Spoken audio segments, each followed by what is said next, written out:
You're watching part 4 of my interview with Craig Lieberman from the Fast and the Furious franchise. If you're interested in more, check out the other videos on my YouTube channel. Make sure you guys hit that like button too as well. It helps us out in search. I went to Dodger Stadium, went to a Dodger game, but I wanted to take a picture by where I thought they were filming, you know, all the scenes where they're there. And just like you said, there's no way a car does 100 miles an hour in that parking lot. 140 miles an hour. No way. 40. Now, I remember you talking about the remember where Paul was like, my car topped out at 140 miles per hour and I need NOS. When, you know, at the time when I watched it myself, I wasn't thinking of the gear being limited because I didn't have an Eclipse at the time. I did get an Eclipse later on. My theory was, well, maybe it just topped out because he just couldn't. It just didn't have enough power to get over 140. Maybe he had more gear left. He just needed a boost. That was my theory. But you're right. That after owning an Eclipse, it wouldn't go over 140 miles an hour.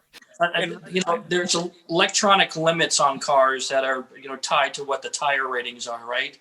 So, you know, in a Prius, for example, I know the top speed of a Prius is 109 miles an hour. Literally downhill, floored, is with a long run with the tailwind going. I've tested this, and that's because the tires are rated for 112 miles an hour. That's it. You know, they're S-rated tires or H-rated. It's S-rated, I think it's 112.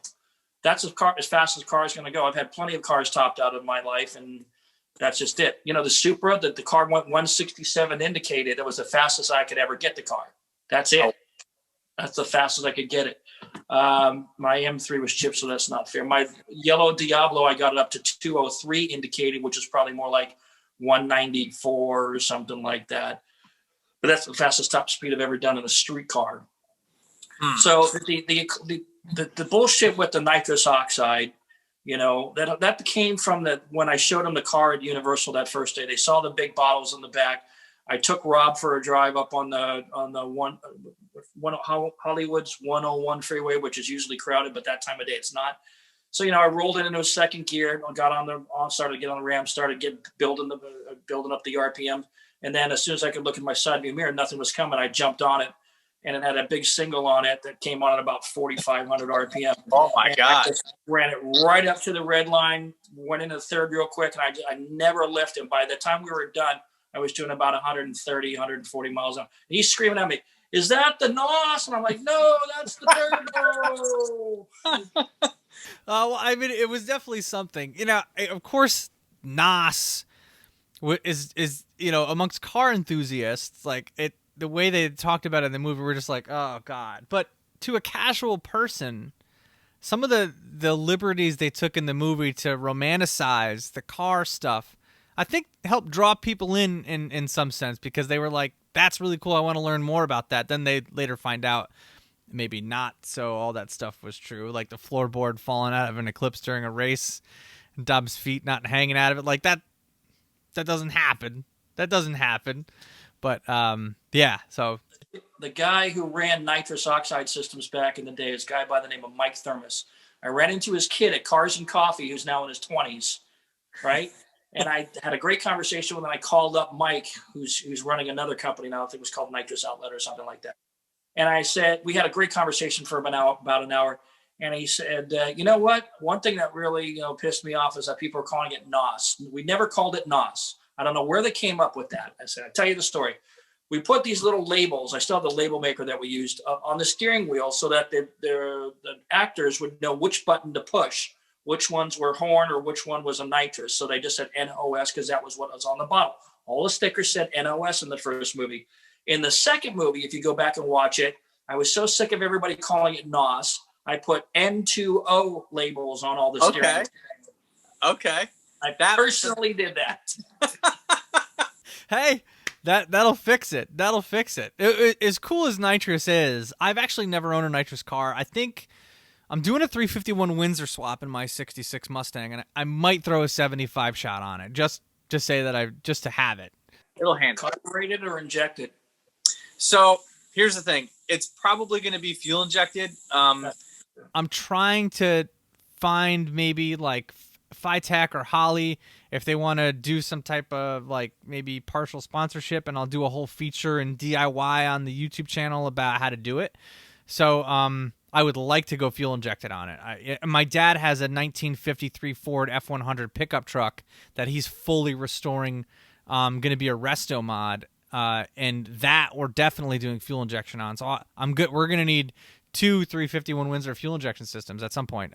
Whenever we get close to doing them, so it's going to be fuel injected. And if it's fuel injected with a computer, I definitely can do a power adder like nitrous, like 75 shots.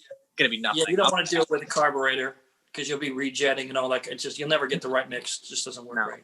I don't want to do. I mean, I've had carbureted cars and it's great, but now, man, like I have Holley Terminator X on my Turbo LS BMW. It's like everything is right there. You can adjust settings in it. It auto tunes if you're not under wide open throttle. It's like this new technology that we have now. It is so much easier than the carbureted stuff. It's crazy. So, well, I mean, I've asked every question that I could think of to you.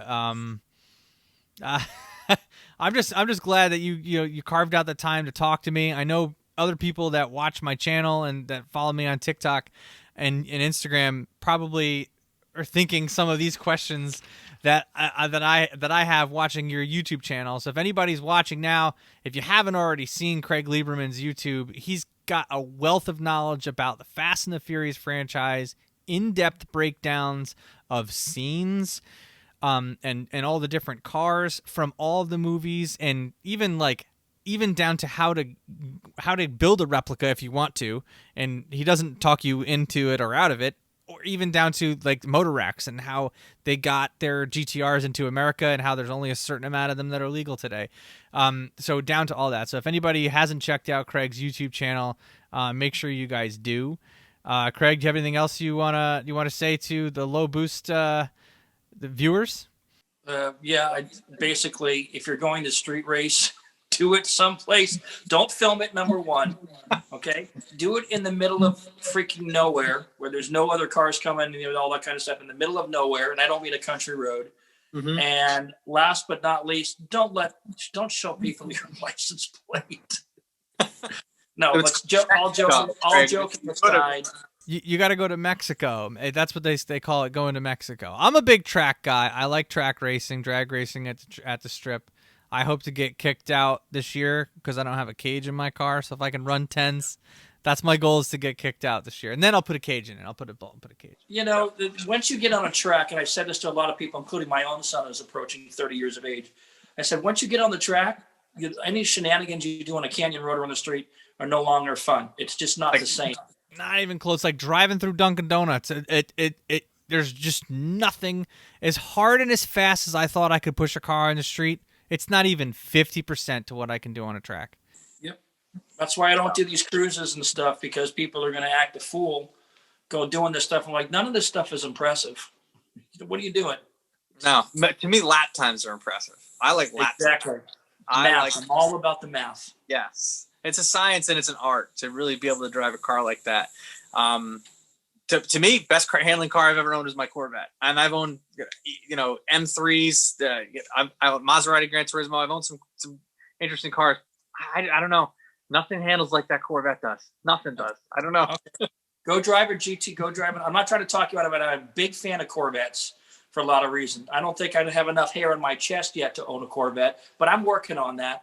But the C5s are pretty good. The C6s seem to be, just a tick up, and the C7s I'm seeing are just my favorite iteration of the Corvette, even more than the split window 63s. But I wanted the best track car I could get for less than $10,000. Okay, so I was there you go. That was it for me, because I don't want track insurance. I don't want to insure it. I just want to go. If I wreck it, I'll go get another one. That way I can do more track days. But I'm sure there's better track cars. Like once I drive a 911, I'm going to say that's the best ever. So those are hard cars to learn how to drive fast. There's a learning curve. Mm-hmm. I'm telling you, just go drive an R35 GTR once and compare it, just for comparison. You've driven a McLaren, so that's a good barometer as well. But can't go wrong with a Corvette. For a young person, if you're spending $10,000 on a car and you want to go fast, I don't know how you're going to beat a Corvette.